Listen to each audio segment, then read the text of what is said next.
अब हम देखेंगे कि डिफरेंसेस क्या थे रूरल सोसाइटी में।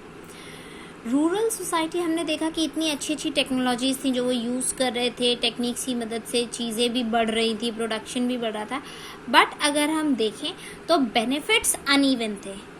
सोसाइटीज़ में डिफरेंसेस बहुत ज़्यादा थे। ये नहीं था कि हर किसान बहुत अमीर हुआ चला जा रहा था या सब एक ही स्टेटस में थे, नहीं, ऐसा नहीं था। जो बेनिफिट्स थे वो अनइवन थे। और ये क्यों पता चलता है कि अनइवन थे? क्योंकि उसमें ग्रोइंग डिफरेंशिएशन था amongst people engaged in agriculture. जो लोग एग्रीकल्चर में शामिल थे उनमें ग्रोइंग डिफरेंशिएशन था, उसमें फसल उगाने वाला चीज़ें डिफरेंट डिफरेंट थी। स्टोरीज बताती हैं, जैसे बुद्धिस्ट ट्रेडिशन की जो स्टोरी है वो ये बताती है कि कुछ लैंडलेस एग्रीकल्चरल लेबर्स थे जिनके पास खुद की लैंड नहीं थी, लेकिन वो एग्रीकल्चर कर रहे थे और एग्रीकल्चरल लेबर्स थे और एग्रीकल्चर करते थे उन लोगों के यहाँ जिनके पास लैंड होती थी। कुछ स्मॉल पीजेंट्स थे जिनके पास ज़्यादा, ऑब्वियस सी बात है, ज़्यादा लैंड नहीं थी। और तीसरे कैटेगरी में आते थे land holders, large land holders. तो वो जिनके पास बहुत ज़्यादा लैंड है वो अपने यहाँ लैंडलेस एग्रीकल्चरल लेबरर्स रखते थे या पीजेंट्स को रखते थे क्रॉप्स ग्रो करने के लिए। इसीलिए तीन अलग अलग स्टेटस के लोग देखने को मिलते हैं रूरल सोसाइटीज़ में। जो एक टर्म यूज होता है गहा पट्टी, ये पाली टेक्स्ट में देखने को मिलता है, जो ये बताता है कि सेकंड और थर्ड कैटेगरीज वहाँ पे एग्जिस्ट करती थी। जो लार्ज लैंड होल्डर्स होते थे या विलेज के हेडमैन होते थे, जो विलेज के हेडमैन जैसे आज की डेट पे पंचायत हेड्स वगैरह होते हैं, तो विलेज हेडमैन होते थे, ये ऑफनली हेरिडिटरी होते थे कि जो हेडमैन है उनका बेटा भी हेडमैन बन जाएगा। ये पावरफुल फिगर्स बन के सामने आते थे और इन्हीं के अंडर में मोस्टली कल्टीवेटर्स हुआ करते थे। जो पुराना तमिल लिटरेचर है जिसको हम संगम टेक्स्ट कहते हैं, उसने भी डिफरेंट कैटेगरीज ऑफ पीपल के होने का दावा किया है विलेजेस में। लार्ज लैंड ओनर्स जिनको वेलालार कहा जाता था, फिर दूसरे प्लाउमैन होते थे जिनको उजहवार कहा जाता था, और फिर स्लेव्स होते थे जिनको आदिमाई कहा जाता था। ऐसा तमिल टेक्स्ट में भी देखने को मिलता है। ये देखा गया है कि जो डिफरेंसेस थे वो डिफरेंशियल एक्सेस टू लैंड पे डिपेंडेंट थे या लेबर और कुछ नई टेक्नोलॉजीज पे डिपेंड होते थे। तो अब हम अगर देखें, सम अप करना चाहें कि रूरल सोसाइटी में डिफरेंसेस क्यों होते थे, तो one is because of access to land. जिसके पास जमीन है, यस, वो ज्यादा अमीर हो जाएगा। लेबर्स और कुछ नई टेक्नोलॉजीज, लेबर कैसी है उसके पास काम करने की, तीसरा नई टेक्नोलॉजीज कैसी हैं, इनके बेसिस पे उन रूरल सोसाइटी में डिफरेंसेस देखने को मिलते हैं। इस सिचुएशन में जो क्वेश्चन था कंट्रोल का कि लैंड पे किसका कंट्रोल होगा, वो बहुत ज्यादा क्रूशियल हो जाता था, क्योंकि इसको कई सारे लीगल टेक्स्ट में भी डिस्कस किया गया है। जो अभी हमने देखा कि पाले टेक्स्ट में टर्म यूज किया जाता है गहा पट्टी, तो गहा पट्टी क्या मतलब क्या होता है? ओनर या जो हेड है, हाउस होल्ड का हेड या जो मास्टर है, जिसके ऊपर कंट्रोल है, जितने भी उस घर में रहने वाली औरतें हैं, बच्चे हैं, जो स्लेव्स हैं, जो काम करने वाले हैं, जो एक ही घर के अंदर रह रहे हैं, उसका जो हेड है उसको गहा पट्टी कहा जाता था। वो रिसोर्सेज का भी ओनर हो जाता था, घर का तो ओनर है ही, उसके साथ वो रिसोर्सेज का ओनर हो जाता था। जैसे जो ज़मीन है, जो जानवर हैं, और भी जो सारी चीज़ें, वो सारी उसके अंडर में हो जाएंगी, वो ओनर हो जाएगा। और कई बार ये टर्म यूज़ किया जाता था marker of status for man belonging to the urban elite including wealthy merchants. कई बार ये गहा पट्टी टर्म यूज करते थे एलाइट लोगों के लिए, आदमियों के स्टेटस के लिए, और कई बार वेल्दी मर्चेंट्स के लिए भी यूज किया जाता था ये गहा पट्टी टर्म। तो अब इसमें फोर्थ टॉपिक जो हम इसके अंडर में पढ़ने वाले हैं, that is land grants and rural elites. तो लैंड कैसे ग्रांट हो जाती थी कि ये जमीन तुम ले लो और काम करने लगो, या नए रूरल एलाइट्स कैसे बन जाते थे? तो अर्ली सेंचुरी में, जैसे कि कॉमन एरा में, अर्ली सेंचुरी यानी कॉमन एरा का जो सेंचुरीज थी, उसमें हमने देखा है कि जो लैंड ग्रांट की जाती थी वो रिकॉर्ड कर ली जाती थी इंस्क्रिप्शंस पे, कि इसको ये लैंड दे दी गई, उसको इंस्क्राइब कर लिया जाता था।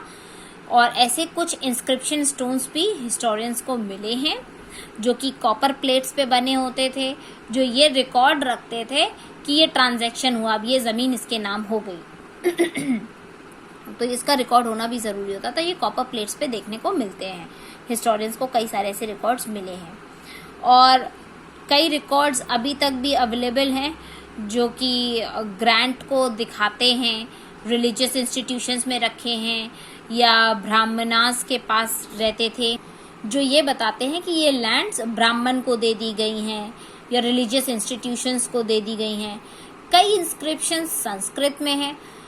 कुछ केसेस में स्पेशली जो 7th सेंचुरी के बाद वाले केसेस हैं, जो इंस्क्रिप्शंस हैं वो संस्कृत में पाई जाती हैं। बाकी की जो इंस्क्रिप्शंस हैं वो लोकल लैंग्वेजेस में जैसे तमिल और तेलुगु में पाई जाती हैं। और हम ऐसी ही एक इंस्क्रिप्शन के बारे में अभी पढ़ेंगे। एक स्टोरी है प्रभावती गुप्ता के बारे में। ये चंद्रगुप्त II की डॉटर थी और चंद्रगुप्त II की डॉटर थी तो शी वॉज अ प्रिंसेस, और ऐसी प्रिंसेस है तो एक इम्पॉर्टेंट रूलिंग फैमिली में ही उसकी शादी की गई थी। और वो वक्तकाज जो एक पावरफुल रूलर्स थे डेक्कन में, वहाँ गई थी। संस्कृत के जो लीगल टेक्स्ट हैं उनके मुताबिक ये पता चलता है कि वुमेन को कोई एक्सेस नहीं होता था लैंड्स के ऊपर, कि लैंड के ऊपर उनका कुछ नहीं रहेगा, जो रूलिंग पावर रहेगी वो आदमियों की रहेगी। लेकिन ये इंस्क्रिप्शंस बताते हैं कि प्रभावती के पास एक्सेस थी लैंड की। क्यों थी? क्योंकि obviously she was a queen, तो एक्सेप्शनल केस थी। लेकिन बाद में उसने वो एक्सेस आगे फॉरवर्ड कर दी थी, ग्रांट कर दी थी। ये पॉसिबल प्रोविजन हो सकता है legal text. It is also possible that the provision of legal text were not uniformly implemented. तो ये भी बताता है कि जो लीगल टेक्स्ट हैं वो यूनिफॉर्मली इम्प्लीमेंट नहीं किए जाते, मतलब सब पर लागू नहीं होते थे, एक्सेप्शनल केसेस भी हुआ करते थे। इंस्क्रिप्शन हमको ये आइडिया भी देते हैं कि जो रूरल पॉपुलेशन थी उसमें ब्राह्मण थे, पीजेंट्स थे और दूसरे लोग भी थे जो कि अलग अलग चीज़ें किंग्स को या उसके रिप्रेजेंटेटिव्स को दिया करते थे। तो हमको अलग अलग कैटेगरी के लोग भी देखने को मिलते हैं। इंस्क्रिप्शन से ऐसा पता चलता है कि उस टाइम पे अलग अलग कैटेगरी के लोग भी रहते होंगे, जैसे कि ब्राह्मण और पीजेंट्स। इनके अलावा भी और कैटेगरीज अवेलेबल थी उस टाइम पर। और अकॉर्डिंग टू द इंस्क्रिप्शंस ये माना जाता है कि जो नया लॉर्ड होता था, विलेज का जो नया लॉर्ड होता था, तो उसको सारे लोगों को ओबे करना पड़ता था, उसकी बात माननी पड़ती थी और जितने भी ड्यूज होते थे वो उसको देने पड़ते थे। लैंड ग्रांट्स जो होती थी वो कई पार्ट्स में पाई जाती हैं, कंट्री के कई पार्ट्स में देखने को मिलती हैं कि लैंड ग्रांट की गई थी। कुछ रीजनल वेरिएशंस के साथ देखने को मिलता है कि कहीं ज़्यादा था, कहीं कम था। लैंड डोनेट कर दी गई, स्मॉल प्लॉट से लेकर के वास्ट स्ट्रेचेस तक कई बार डोनेशंस कर दिए जाते थे। और लेकिन वो कैसी लैंड होती थी? अनकल्टिवेटेड लैंड डोनेट की जाती थी। और जिसको दिया जा रहा है डोनीज, जो रेसिपिएंट है उसको डोनीज कहते थे, उसको लैंड दे दी जाती थी। लेकिन ये लैंड कैसी होती थी? अनकल्टिवेटेड। और रीजन क्या होता था? जब अनकल्टिवेटेड लैंड देंगे तब उस जिसको मिल जाएगी वो उस पर कल्टिवेशन करेगा तो प्रोडक्शन बढ़ेगा and in a way taxation improve हो जाएगा। तो ये हमेशा डिबेट का ही रीज़न रहा है हिस्टोरियंस के बीच में कि इसका इम्पैक्ट क्या रहता होगा। कुछ लोग ये मानते हैं कि लैंड ग्रांट कर देते थे तो एक स्ट्रैटेजी होती थी रूलिंग लीनिएजेस की कि इससे एग्रीकल्चर बढ़ जाएगा नए एरियाज में। दूसरों का कहना है कि लैंड ग्रांट्स करने से इंडिकेशन हो जाता था कि अब हम अपनी जो पॉलिटिकल पावर है उसको वीक नहीं होने देना चाहते, वीक हो रही है। तो as kings were losing control over their samantas, तो वो एक ये भी होता था कि अब हम इतना बड़ा लैंड को कंट्रोल नहीं कर पा रहे हैं तो अब हम अपना ये कंट्रोल समंतास को प्रोवाइड कर रहे हैं कि अब समंतास देखेंगे क्योंकि हम इतना पॉलिटिकली स्ट्रांग नहीं रह गए। और उनको समंतास को जब वो लैंड दे देते थे तो वो उनका सहमति ले लेते थे, ग्रांट्स ले लेते थे कि अब समंताज उनकी तरफ से लड़ेंगे, तो हमने लैंड दिए तो अब वो हमारी तरफ से लड़ सकते हैं, तो हमारी पावर स्ट्रांग हो जाएगी। और ये भी देखा जाता है कि किंग्स कोशिश करते थे अपने आप को सुपरमैन दिखाने की, जैसे कि हमने प्रीवियस सेक्शंस में भी देखा, क्योंकि वो लूज कर रहे होते थे कंट्रोल, तो ये चाहते थे कि एटलीस्ट प्रेजेंट कंडीशन में वो पावर में दिखते रहे, तो वो समंतास को हैंड ओवर कर देते थे कि अब तुम देखो, तुम हैंडल करो आगे का। So here is the description of Prabhavati Gupta and the village of Danguna. ये दांगुना विलेज का जो भी हमने स्टोरी पढ़ी ना, उसी का डिस्क्रिप्शन है। और यहाँ अगरहरा का डिस्क्रिप्शन दिया हुआ है कि ये अगरहरा लैंड होती थी जो ब्राह्मण को दी जाती थी, और इसमें कोई लैंड रेवेन्यू नहीं मांगा जाता था। बाकी की जो ड्यूज देनी होती थी वो देनी होती थी, लेकिन इस पे ये एग्जेम्प्टेड रहती थी, और इस पे ये राइट रहती थी, given the right to collect these dues from the local people, कि अब इस लैंड पे जो लोकल पीपल टैक्स देंगे वो ब्राह्मण रख लेंगे, वो उस टाइप का रहता था। लैंड ग्रांट्स प्रोवाइड की जाती थी। Some insight into the relationship between cultivators and the state. जो लैंड ग्रांट होती थी कि हम आपको लैंड प्रोवाइड कर रहे हैं, तो वो एक रिलेशनशिप भी दिखाती है कल्टिवेटर और स्टेट के बीच की। जो लोग थे वो नॉर्मली समंताज या ऑफिशियल्स की रीच से बाहर रहते थे, क्योंकि वो पेस्ट्रोलिस्ट थे या फिशर फोक थे, हंटर गैदरर्स थे, मोबाइल थे, सेमी सेडेंटरी थे, आर्टिशियंस थे, या शिफ्टिंग कल्टीवेटर्स वाले थे। तो हर वक्त समंताज उन पे कंट्रोल नहीं रख सकते थे। तो जनरली जो ऐसे ग्रुप होते थे उनके डिटेल्ड रिकॉर्ड्स उनकी लाइफ के या ट्रांजैक्शंस के नहीं देखने को मिलते, क्योंकि वो एक जगह उतने टाइम रुकते ही नहीं थे। So here we are done with the fifth topic. Now it's the sixth point, towns and trade. कैसे टाउन्स हुआ करते थे, कैसे ट्रेडिंग होती थी। तो इसमें हम सबसे पढ़ेंगे कि जो पहले पढ़ेंगे कि नई सिटीज कैसी थी। तो अब हम वापस से देखना शुरू करेंगे कि अभी तक हम क्या पढ़ रहे थे, रूरल सिटीज, फिर वो अर्बन सेंटर्स में बनकर उभर कर सामने आई सेवरल पार्ट्स में सब कॉन्टिनेंट के to by the end of the 6th century BCE। हमने ये देखा कि कई सारी कैपिटल्स जो थी, जिनको हम महाजनपदास कहते थे, वो कई सारे जो अर्बन सेंटर्स थे वो महाजनपदास की कैपिटल्स के फॉर्म में थे। वर्चुअली अगर देखा जाए तो जितने भी मेजर टाउन्स थे वो रूट ऑफ कम्युनिकेशन के बीच में ही थे, कि कम्युनिकेशन जिससे इजी रहे, जो अभी हमने पहले पढ़ा था। जैसे कि पाटलिपुत्र वो रिवराइन रूट पे था, कि जो रिवर्स से कनेक्शन होगा वो पाटलिपुत्र से होकर जाना ही पड़ेगा। दूसरा वाज उज्जैनी, जो कि लैंड रूट का कम्युनिकेशन सेंटर था। और ऐसे ही थे जैसे कि पुहार हो गया, वो भी कोस्टल रीजन के पास था, जिससे सी रूट्स शुरुआत हुई। और कई थे जैसे मथुरा, वो बसलिंग सेंटर था, क्योंकि वहाँ से कमर्शियल, कल्चरल और पॉलिटिकल एक्टिविटीज चला करती थी। तो these were the new cities. अब यहाँ हम लेफ्ट में देखेंगे the history of Pataliputra. What is the history of Pataliputra? Her city की अपनी खुद की हिस्ट्री होती है। पाटलिपुत्र शुरुआत में एक विलेज था जिसका नाम था पाटलीग्राम। फिर 5th सेंचुरी BCE में आकर जब मगधन रूलर्स आए वहां पर, तो उन्होंने अपनी जो वो थी कैपिटल थी उसको शिफ्ट करने की सोची, राजगढ़ से पाटलिपुत्र बनाने की सोची, और उन्होंने उसको वापस रीनेम कर दिया। 4th सेंचुरी BCE में आकर ये मौर्यन एम्पायर की कैपिटल बन गई और एक लार्जेस्ट सिटी बन गई एशिया की। सब्सिक्वेंटली इसका इम्पोर्टेंस अपेरेंटली डिक्लाइन करता चला गया जब चाइनीज पिलग्रिम जुआन जैंग ने विजिट किया था सिटी को 7th सेंचुरी में। तो उन्होंने पाया कि he found it in ruins and with a very small population, कि ये एकदम उजाड़ सी हो गई है, इसमें पॉपुलेशन भी बहुत कम रह गई है।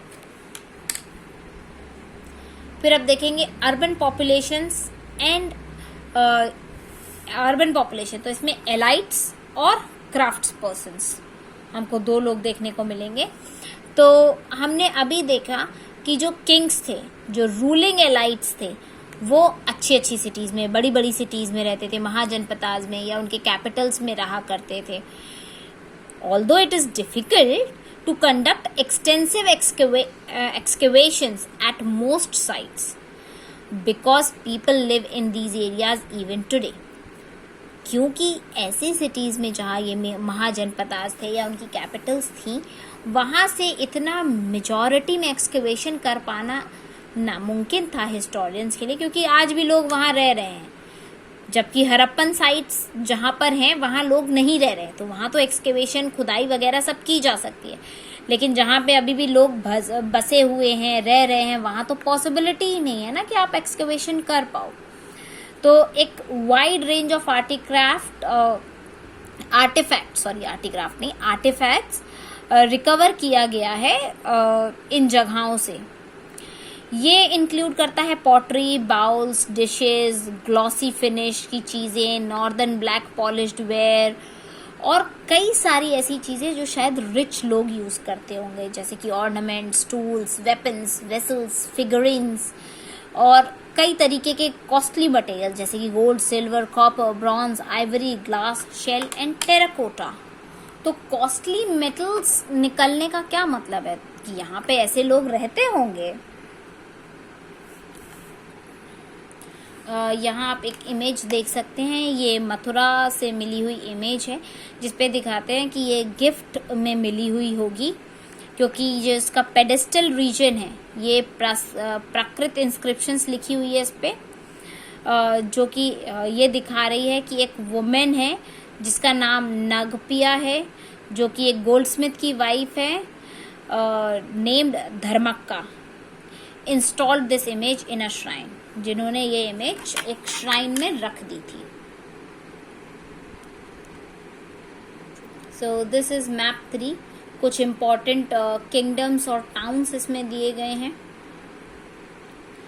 इसमें आप देख सकते हैं कि यहाँ पे चोलाज का राज था, यहाँ चेराज और यहाँ पांड्याज थे डेक्कन प्लेट्यू में, यहाँ पे सातवाहनास थे, यहाँ वकतकाज, गुप्ताज जो मगध वाला रीजन था वहाँ थे, कुशानास इस तरफ थे अफगानिस्तान में भी, जहाँ हमने देखा जो अपने आप को सन ऑफ गॉड कहते थे, तो वो यहाँ पर पाए जाते थे अरेबियंस में, जहाँ श्राइन में उनकी पिक्चर्स देखने को मिलती हैं। सेकेंड सेंचुरी BCE आते आते हमको शॉर्ट वोटिव इंस्क्रिप्शंस भी कई सिटीज में देखने को। So what are votive inscriptions? Votive inscription मतलब जब हम डोनेशन किसी को दे रहे होते हैं या गिफ्ट के फॉर्म में दे रहे होते, तो इन पे डोनर का नाम होता था, कई बार स्पेसिफाई किया होता था कि उसकी ऑक्यूपेशन क्या रही थी, और ये हमको बताते हैं कि जो लोग टाउन्स में रहते थे, जैसे washing folk, weavers, scribes, carpenters, potters, goldsmith, blacksmith, officials, religious teachers जो होते थे, मर्चेंट्स और किंग्स होते थे, तो ये बताते हैं कि हाँ ये ऑक्यूपेशंस वहाँ पे रहती होंगी, क्योंकि कई बार ऑक्यूपेशन भी उस पर मेंशन होती थी।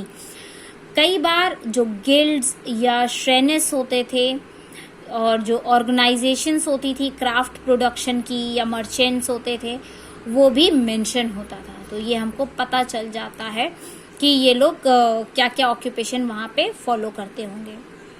These guilds probably procured raw materials। तो यहाँ हमने दो बार टर्म यूज किया, ये गिल्ड्स। तो गिल्ड्स क्या होते थे? ये ऐसी ऑर्गेनाइजेशन या ऐसे लोग होते थे जो मिक्सचर होते थे, दो लोगों का कॉम्बिनेशन की, मतलब ये क्राफ्ट प्रोडक्शन भी करेंगे और ये मर्चेंट्स भी रहेंगे। तो ये रॉ मटेरियल्स इकट्ठा करके रखते थे, प्रोडक्शन करते थे और फिर उसका फिनिश्ड प्रोडक्ट को मार्केट कर दिया करते थे।